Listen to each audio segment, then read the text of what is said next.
নমস্কার বন্ধুরা, পায়েলের রন্ধনশালায় আরেকটি নতুন রেসিপিতে আপনাদের সকলকে স্বাগত জানাই। একটু জল গরম করে তার উপরে একটা ফুটো বাটি বসিয়ে 3টে মাছ আমি নুন হলুদ মাখিয়ে ভাপাতে দিয়ে দিচ্ছি। এই 3টে মাছ দিয়ে কিন্তু পুরো পরিবারের সবার জন্যই একটা সুন্দর রেসিপি তৈরি হয়ে যাবে, যেটা ভাত দিয়ে খেতে কিন্তু খুব ভালো লাগবে। এই মাছটা আমি 10 মিনিট মতো একটু ভাপিয়ে নিয়েছি। এটা 10 মিনিট ভাপিয়ে নেওয়ার পর একটু ঠান্ডা করে মাছগুলো থেকে আমি কাঁটাটা বেছে নেব। কাঁটাটা ভালো করে বেছে নিয়ে মাছের ছালটাও ছাড়িয়ে ফেলে দিয়েছি, নিয়ে মাছটা ভালো করে স্ম্যাশ করে নিয়েছি হাত দিয়ে। এরপর আমি 3টে ছোট সাইজের পেঁয়াজ কুচি কুচি করে কেটে নিয়েছি, নিয়ে ওটা দিয়ে দিয়েছি।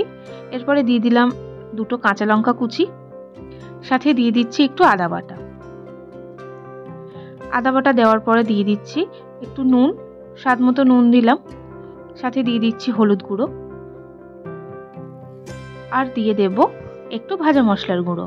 এই ভাজা মশলাটার মধ্যে আছে গোটা গরম মশলা, জিরে, শুকনো লঙ্কা এবং ধনে, আর সাথে দিয়ে দিলাম হাফ টিস্পুন মতো গরম মশলা গুঁড়ো। দিয়ে এটাকে খুব ভালোভাবে মেখে নিতে হবে।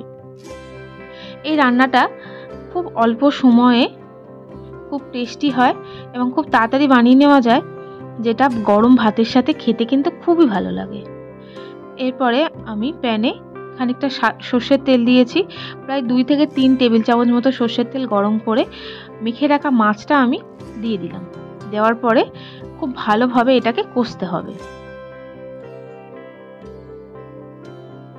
আমি এতে একটু টমেটো কুচি দিয়েছি, যেটা মনে হচ্ছে ভিডিওতে ওঠেনি। টমেটো কুচি দিয়ে খুব ভালোভাবে আমি এটাকে কষে নেব। এছাড়া এর মধ্যে আর কিছুই দেওয়ার নেই।